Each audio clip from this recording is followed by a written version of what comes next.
고통과 절망의 역사가 끊임없이 예언되었습니다.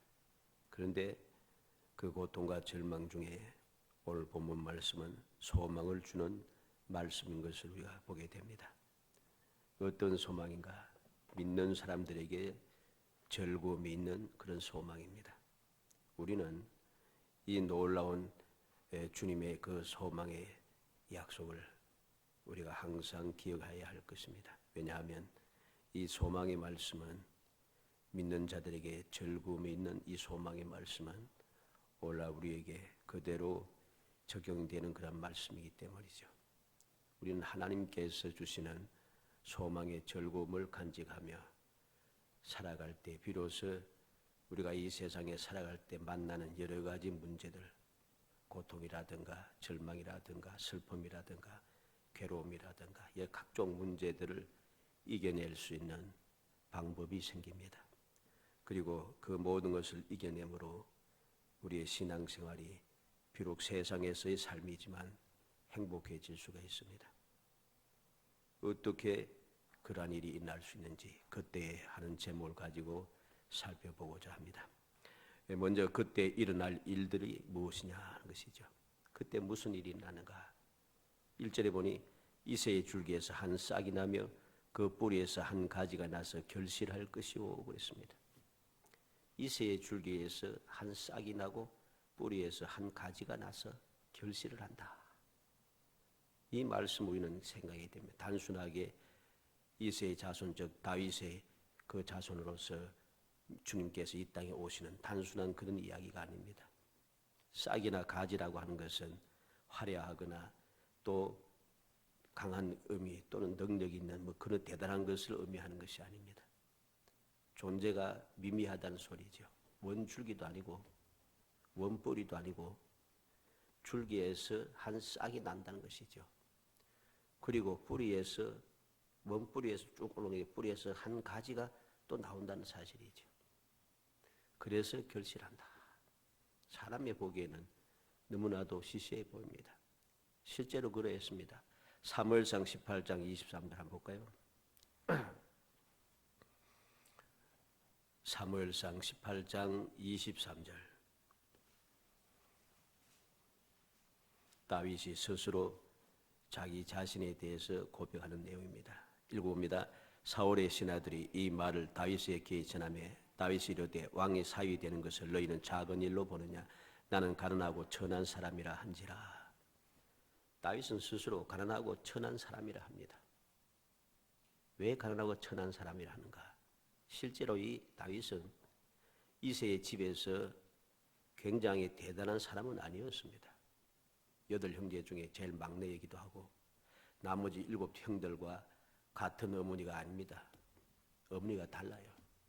그런 상황이기 때문에 그래서 제일 막내임에도 불구하고 모든 형제들이 다 잔치 자리에 제사 자리에 청함을 받았는데 이 다윗은 그러지 않습니다.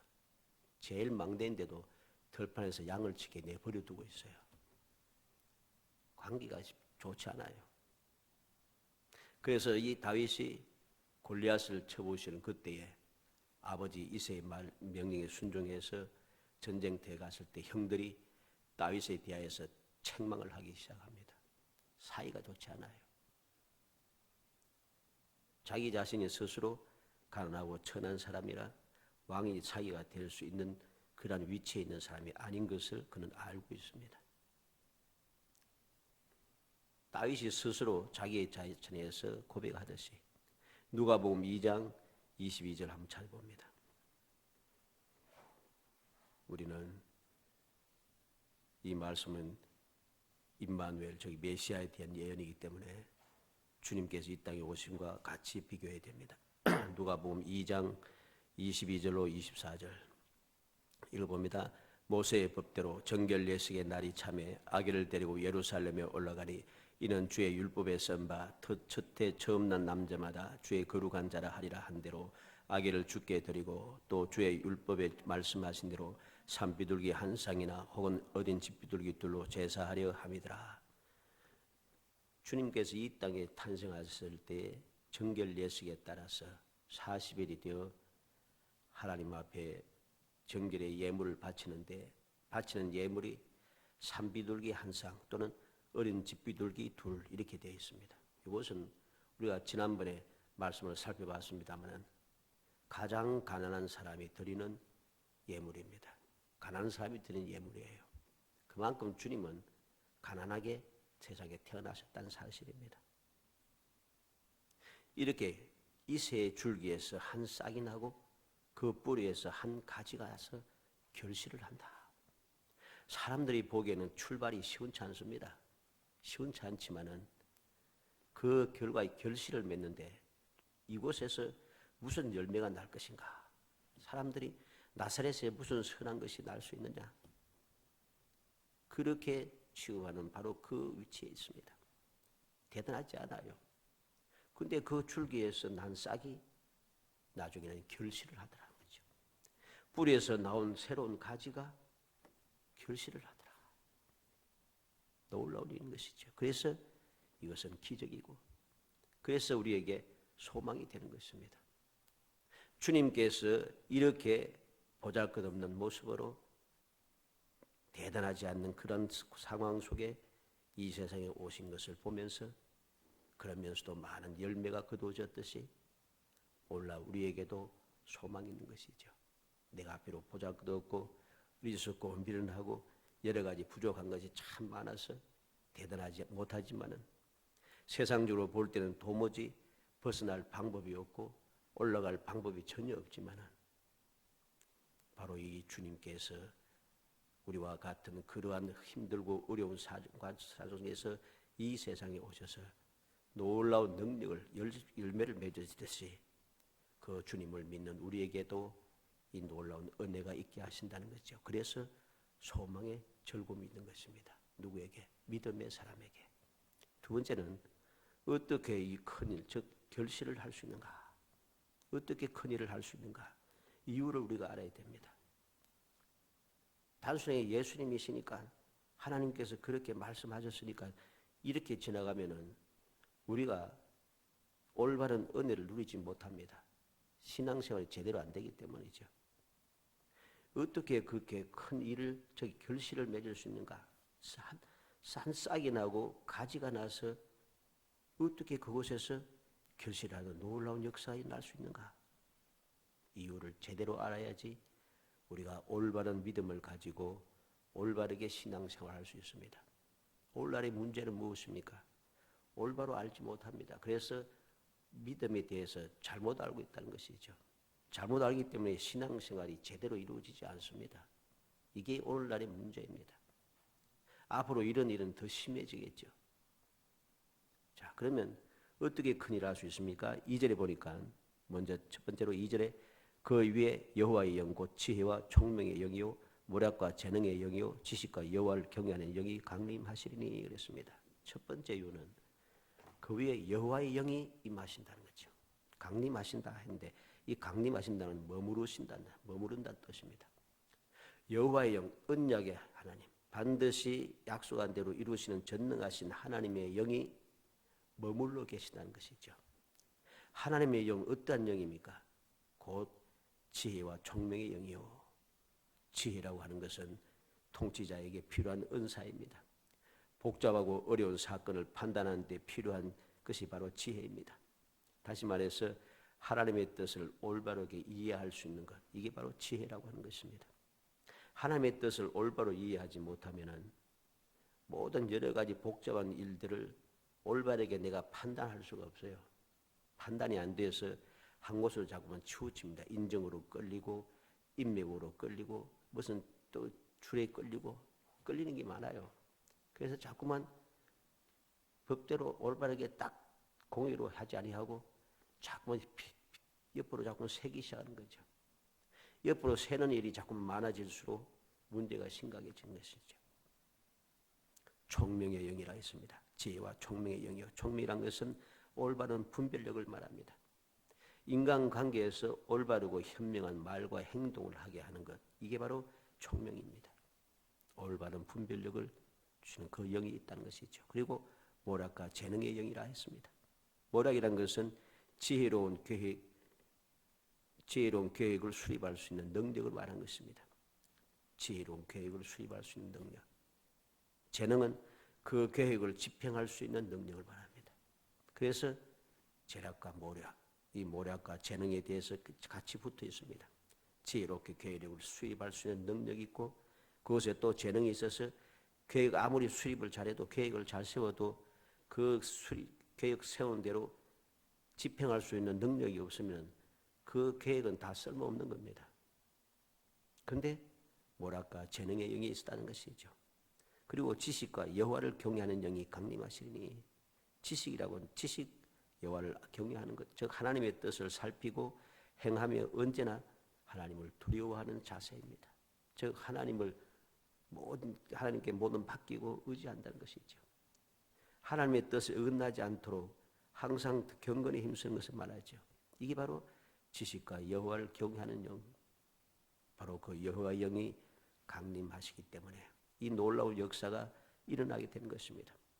그래서 다윗이 하나님께 부름을 받고 기름 부음을 받고 난 뒤에 무슨 일이 났습니까? 하나님의 신이 그를 감동하셔서 변하여 새 사람이 되고 그는 새 사람이 되었습니다. 놀라운 능력을 발휘하는 그러한 지혜로운 사람이 되었습니다. 그래서 사울왕이 보내는 곳마다 그는 지혜롭게 행하였다 합니다. 지혜롭게 행하였습니다. 그는 여호와를 경외하는 영이 가득 차 있었기 때문에 그는 지혜와 총명의 영, 모략과 재능의 영, 지식과 여호와를 경외하는 영이 그와 항상 머물러 있기 때문에 어떤 일이 있든지 어떤 문선이 생기든지 항상 하나님을 경외하며 하나님을 의지하고 그렇게 살았습니다. 그 결과로 그는 어딜 가든지 이기는 사람이 되었고 가장 절망적인 순간에도 하나님의 절대적인 보호와 회복해 하신 놀라운 은혜를 누리는 위대한 왕이 이스라엘 가장 위대한 왕이 될 수 있었다는 사실을 우리는 알아야 됩니다. 이 모습은 주님의 이 세상에 오셨을 때 모습과 같습니다. 누가복음 2장 40절을 찾아봅니다. 누가복음 2장 40절 말씀. 누가복음 2장 40절 읽어봅니다. 아기가 자라며 강하여지고 지혜가 충만하며 하나님의 은혜가 그 위에 있더라. 46절 47절 있습니다. 사울의 성전에 만난 그가 선생들 중에 앉으사 그들에게 듣기도 하시며 묻기도 하시니 듣는 자가 다 그 지혜와 대답을 놀랍게 여기더라. 아멘. 마가복음 6장 13절 6장 1절을 봅니다. 마가복음 6장 1절 말씀. 마가복음 6장 1절에서 3절까지 읽어봅니다. 예수께서 그 길을 떠나사 고향으로 가시니 제 아들도 따르니라. 안식일이 되어 회당에서 가르치시니 많은 사람이 듣고 놀라 이르되 이 사람이 어디서 이런 것을 얻었느냐? 이 사람이 받은 지혜와 그 손으로 이루어지는 이런 권능이 어찌 됨이냐? 이 사람이 마리아의 아들 목수가 아니냐? 야곱과 요셉과 유다와 시몬의 형제가 아니냐? 그 너희들이 우리와 함께 여기 있지 아니하냐 하고 예수를 배척한지라. 주님께서 가르치고 말씀하실 때 지혜와 능력을 보면서 그들이 놀라고 있습니다. 우리가 알고 있는 그 목수인데 어떻게 이런 일이 일어났는가 놀라고 있다는 거죠. 왜 이런 일이 생겼습니까? 아기가 자라며 강하여지고 지혜와 충만하여 하나님의 은혜가 임하게 되고 선생님들 중에 있으면서 듣기도 하고 묻기도 하고 지혜가 대답을 놀라게 하는 역사. 이 역사 어떻게 났습니까? 마태복음 3장 16절을 봅니다.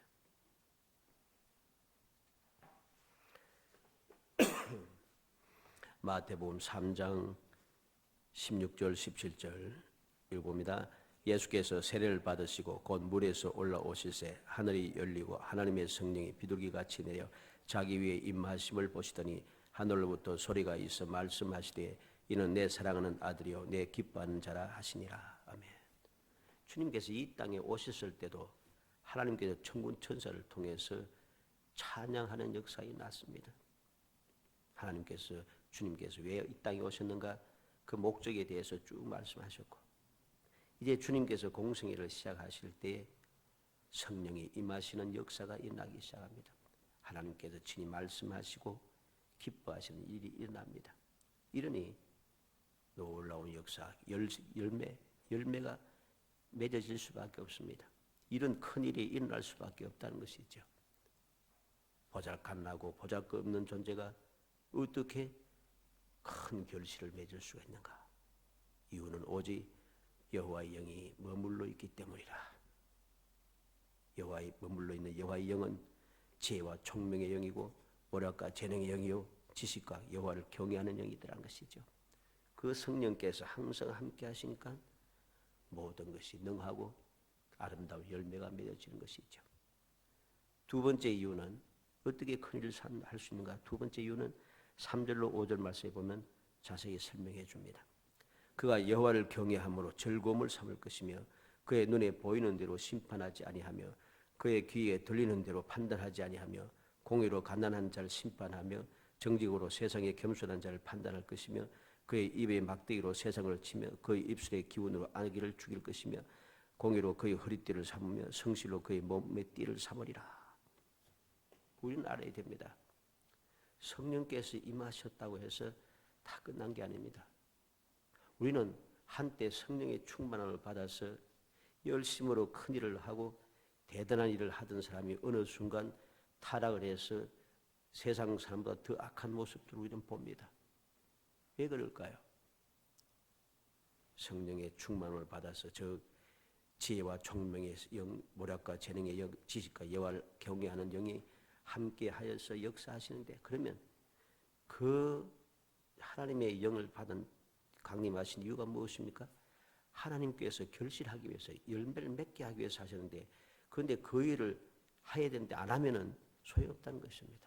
그래서 3절로 5절의 말씀이 기록되는 것입니다.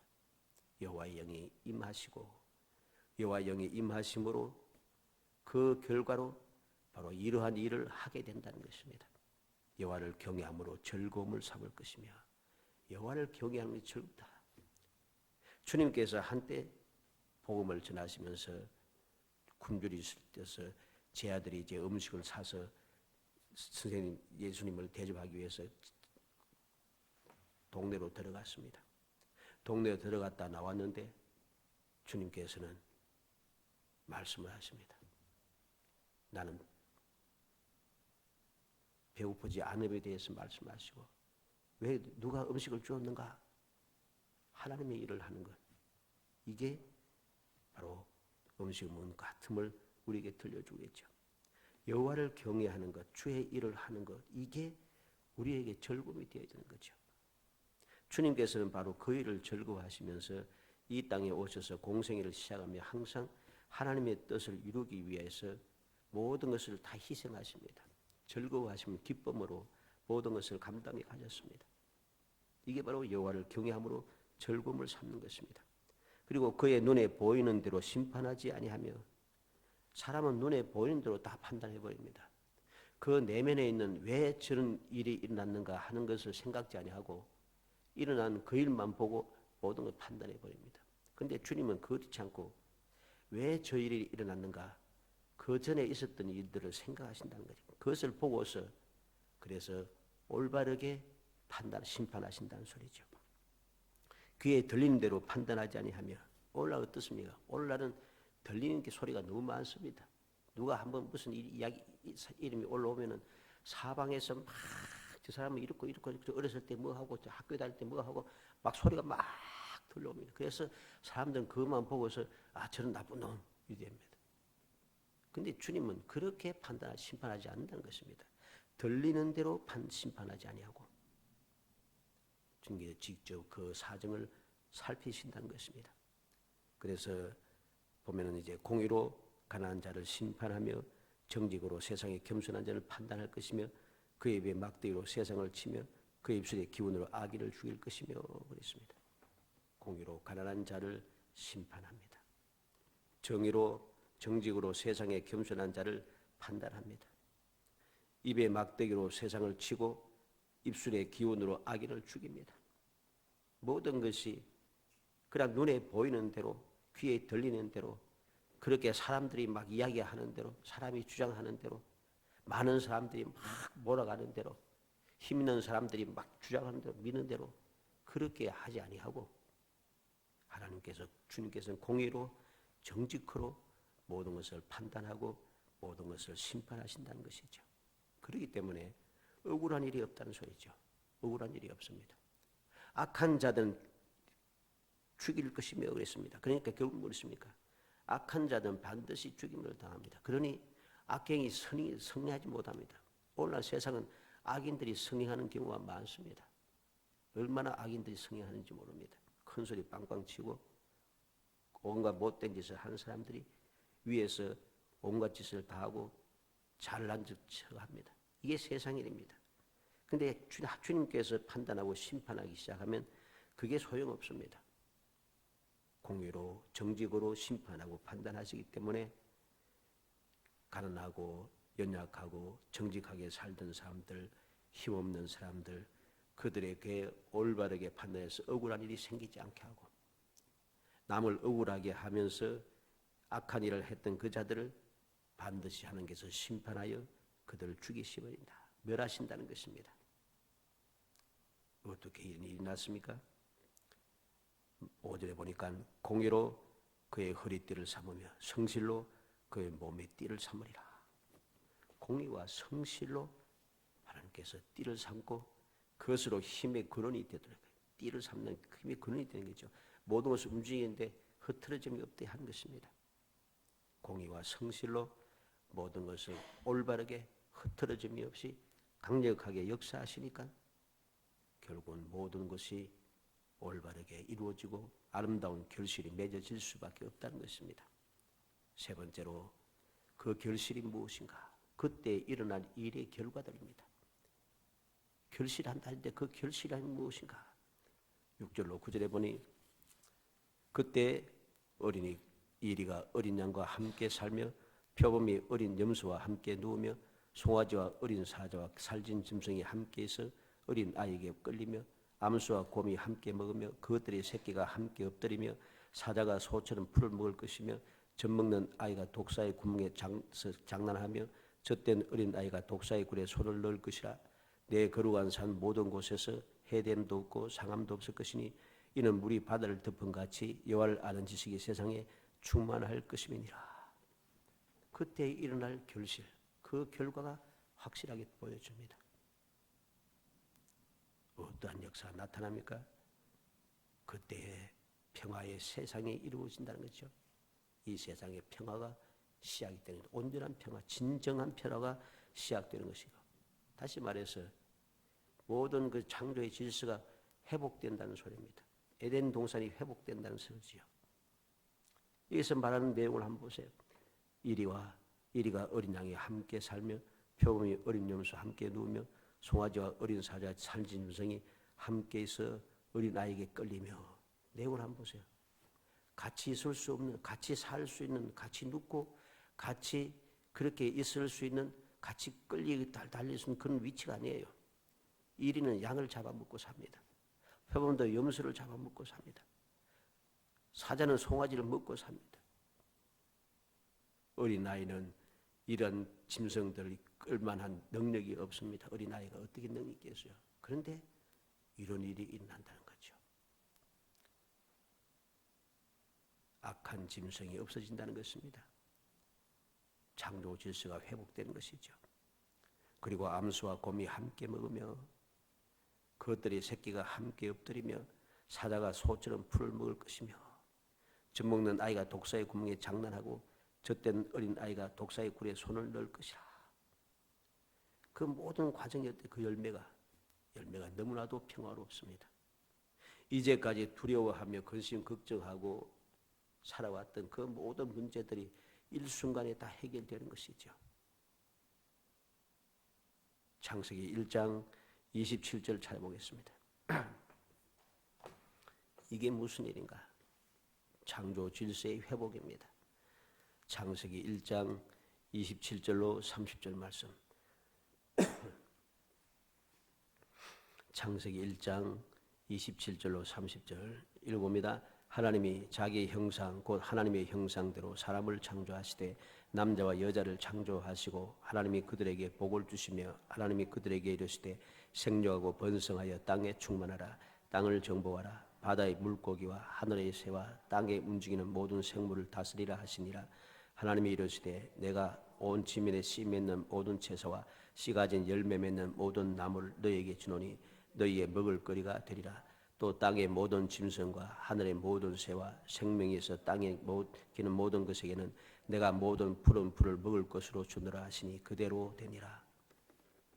모든 짐승, 모든 생명들에게, 사람들에게는 하나님께서 씨 맺는 모든 채소와 열매 맺는 모든 나무를 음식으로 주셨고, 땅의 모든 짐승, 하늘의 모든 새, 생명이 있어 땅에 기는 모든 것에, 모든 다른 생물들에게는 무엇을 줬습니까? 모든 푸른 풀을 먹을 거리로 주노라. 모두가 다 처음에는 풀만 먹었어요. 사람은 채소와 열매를 먹었지만은 모든 다른 짐승들은, 생물들은 다 푸른 풀을 먹고 살았습니다. 바로 이러한 것이 회복되었다는 소리죠. 이제 먹을 것이 갈라지고 이제까지는 주님께서 오셔서 모든 회복시키기 전에는 먹을 것이 다릅니다. 그죠? 1위는 육식을 하고 표범이나 또 사자나 곰은 육식을 합니다. 물론 곰이야 뭐 잡식을 합니다만은, 그러나 어린 양과 염소와 송아지와 이런 것들 어떻습니까? 암소라든가 이런 것들 다 풀을 먹습니다. 같이 살 수가 없어요. 그런데 같이 살게 된다. 아무 문제 없이 평화롭게. 이전에는 하나님께서 말씀하신 대로 여인의 후손과 뱀이 원수가 되었습니다. 그런데 이제는 어린아이가 독사의 구멍에 장난치고 독사의 굴에 손을 넣고 논다는 것이죠. 아무런 해됨이 없다. 아무런 해됨이 없다. 상함도 없다. 이유가 무엇입니까? 여호와를 아는 지식이 세상에 충만할 것입니다. 여호와를 아는 지식이 세상에 충만하기 때문에 이제는 주님께서 이 세상을 어떻게 창조하셨는지, 어떻게 잘못된 것을 회복시키셨는지, 새롭게 하셨는지 모든 것을 다 알게 되니까 이제까지 잘못 살아왔던 모든 방식들이 사라지고 원래 모든 것이 회복되므로 이제부터 진정한 평화가 시작되는 것이죠. 결론적으로 이 모든 일들은 주님께서 오셔서 행하심으로 하나하나 이루어지는 역사들입니다. 예수님께서 이 땅에 오셔서 가르치시고 전하고 행하신 일들이 바로 천국을 가르치고 천국을 전하고 천국에서 사는 사람들이 가져야 할 생각과 마음가짐과 행동 방식, 이 모든 것을 가르치셨죠. 주님께서 가르치시고 전하시고 전하는 말씀과 보여주신 행동을 본받아서 순종하며 살아가는 사람들의 삶이 바로 천국의 삶입니다. 우리가 들어가서 거할 곳이 바로 천국이고, 잃어버렸던 에덴 동산을 회복하는 것이 바로 주님께서 이 땅에 오신 목적인 것이죠. 우리가 기억해야 되겠습니다. 그때 일어날 일들을 우리는 사모하는 사람이 되어야 됩니다. 지금 현재를 보면서 너무나도 보잘것없어 이 새의 줄기, 이 새의 뿌리에서 새로운 가지 한 싹이 나고 한 가지가 나서 무슨 대단한 힘이 있을까? 원래 꽁기뚱에서 나온 원래의 가지가 있고 그 가지에서 통해서 원뿌리를 제대로 받아서 제대로 잘할 수 있는 능력이 있는 사람도 많은데 그까지로 태어나서 무슨 힘이 있을까? 그런데 하나님께서 바로 그렇게 하지 않도록 주님께서 친히 역사하신다는 것입니다. 이 역사가 우리에게 소망이 되어지는 것입니다. 이 놀라운 소망을 우리는 믿으면서 소망의 즐거움을 가지고 그때를 사모하며 살아가는 것이 신앙생활입니다. 주님의 약속의 말씀을 믿고 소망의 즐거움을 가지고서 믿음의 생활을 하는 게 신앙생활이라는 소리입니다. 주님께서 이 땅에 오셔서 어떤 일을 하셨는지, 하나님께서 선지자 이사야를 통해서 무엇을 약속하셨는지, 이 약속의 말씀이 주님께서 어떻게 행하셨는지 그것을 보면서 우리가 소망의 즐거움을 가지고 올바른 신앙생활을 해야 하는 것입니다. 어떻게 약속을 굳게 믿고 감사하며 그 말씀대로 살아야 됩니다. 주님께서 공의로 심판하실 것을 믿고 선하고 의롭게 살아야 됩니다.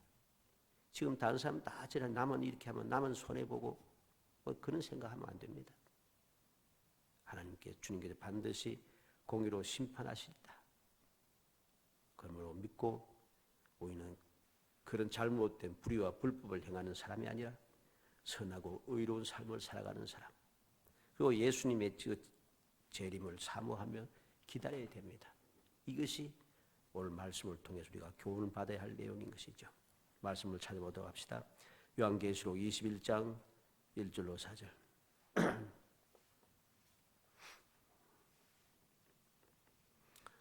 요한계시록 21장 1절에서 4절 말씀 읽어봅니다. 또 내가 새 하늘과 새 땅을 보니 처음 하늘과 처음 땅이 없어졌고 바다도 다시 있지 않더라. 또 내가 보매 거룩한 성 새 예루살렘이 하나님께로부터 하늘에서 내려오니 그 준비한 것이 신부가 남편을 위하여 단장한 것 같더라. 내가 들으니 보좌에서 큰 음성이 나서 이르되 보라, 하나님의 장막이 사람들과 함께 있음에 하나님이 그들과 함께 계시리니 그들은 하나님의 백성이 되고 하나님은 친히 그들과 함께 계셔서 모든 눈물을 그 눈에서 닦아주시리니 다시는 사망이 없고 애통하는 것이나 곡하는 것이나 아픈 것이 다시 있지 아니하리니 처음 것들이 다 지나갔음이라. 아멘. 새 하늘과 처음 하늘과 처음 땅은 없어졌고 바다도 다시 있지 않더라. 모든 것이 새로워졌습니다. 이제부터는 모든 눈물이 눈에서 닦아지게 되어서 다시는 사망이 없고 애통하는 것, 곡하는 것, 아픈 것이 다시 있지 아니한다. 왜? 처음 것들이 다 지나갔기 때문이라. 8절 말씀을 봅니다. 8절 있습니다.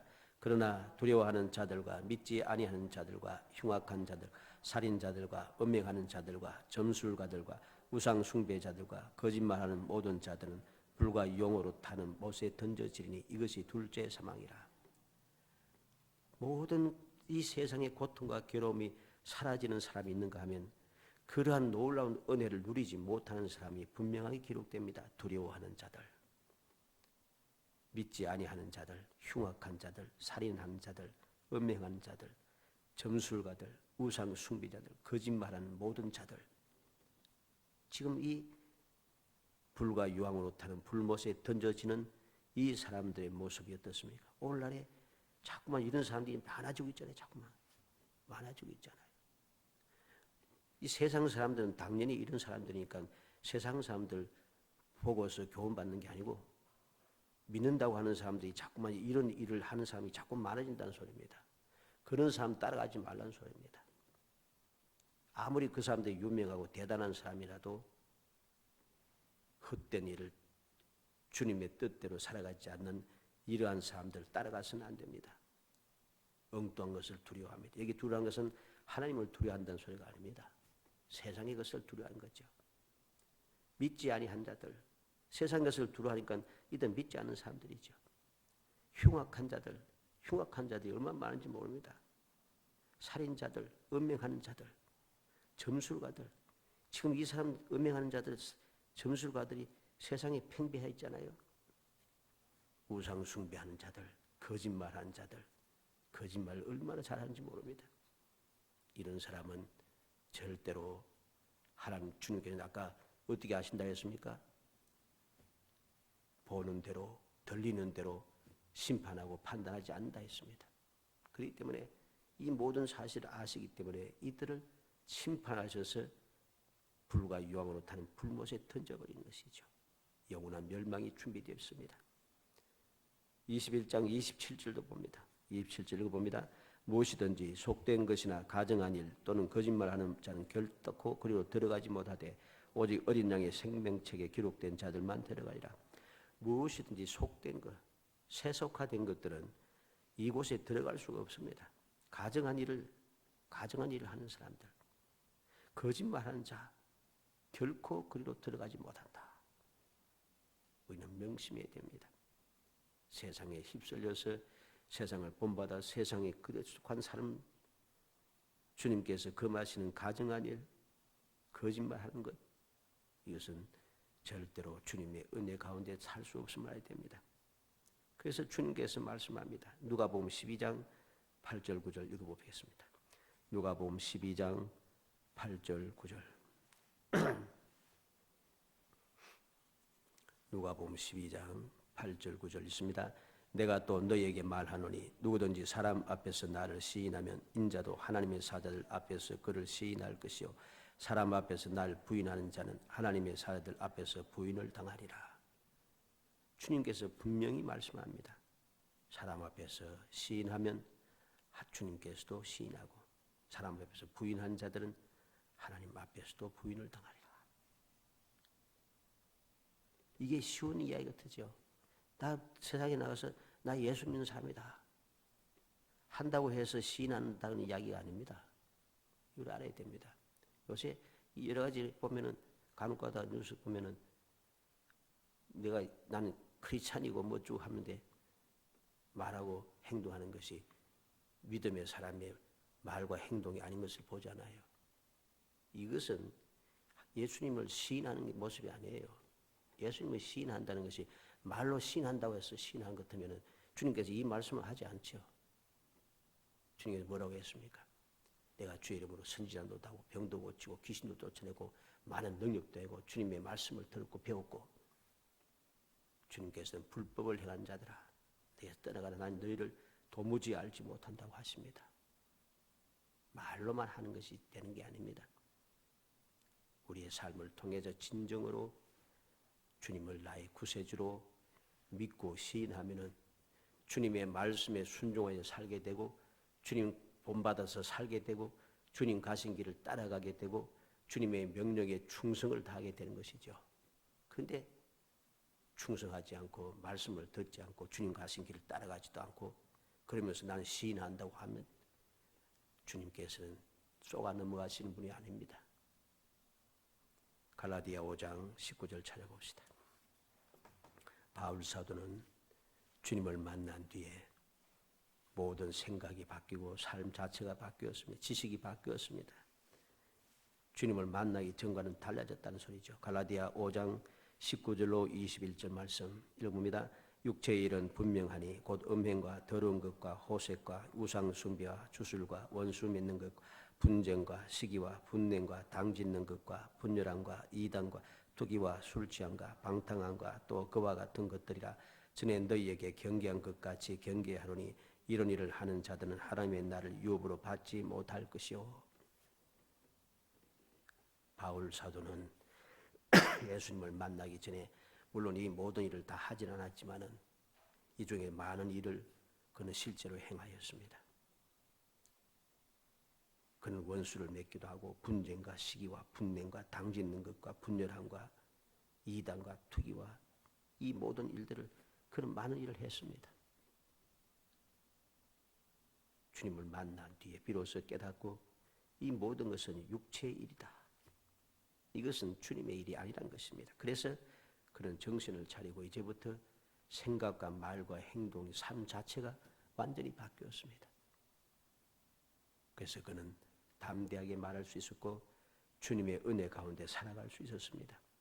주님께서 보여주시는 새하늘과 새 땅을 볼 수 있었고 주님께서 예비해 두신 멸류관을 그는 받아볼 수 있었습니다. 그래서 그는 목숨 버리는 것도 목숨이 사라지는 것도 결코 두렵지 않다는 것이죠. 이게 바로 믿음을 가진 사람이 소망의 절금을 가지고 신앙생활하는 모습인 것입니다. 사랑하는 성도 여러분, 우리는 그때 일어날 일들을 다시 한번 마음에 새겨야겠습니다. 지금 눈에 보이는 대로 귀에 들리는 대로 판단하는 것이 아니고 이새의 줄기에서 한 싹이 나며 그 뿌리에서 한 가지가 나서 결실할 것이다 라고 하는 이 약속의 말씀, 이 말씀을 굳게 믿으며 우리는 소망 중에 절구하며 신앙생활을 해야 할 것입니다. 그래야 할 때에 우리의 신앙생활이 즐겁고 행복해질 것이고 우리의 믿음의 생활이 힘이 날 것이고 능력이 충만해질 것입니다.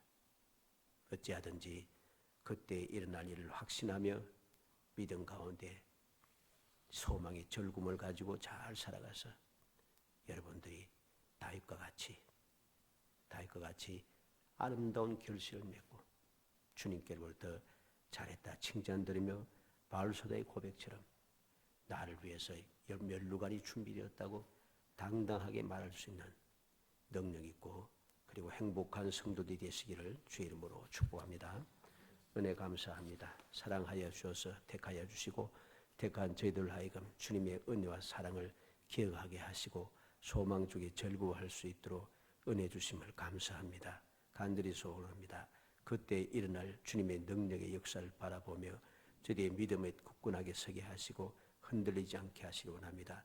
눈에 보이는 대로 들리는 대로 저희들이 흔들리고 두려워하며 근심하고 걱정하지 말게 하시고 항상 믿음에 든든히 서서 약속의 말씀을 확신하며 주님께서 이루실 것이라는 소망의 절금을 가지고 믿음의 실상을 보며 나아가게 하시고 믿음의 실상을 보며 나아갈 때마다 주님께서 친히 역사하시고 돌봐주셔서 믿음의 증거를 가지고 담대하게 주님을 가신 그 길을 잘 따라갈 수 있도록 은혜 베풀어 주옵소서. 예수님의 이름으로 기도하옵나이다. 아멘. 300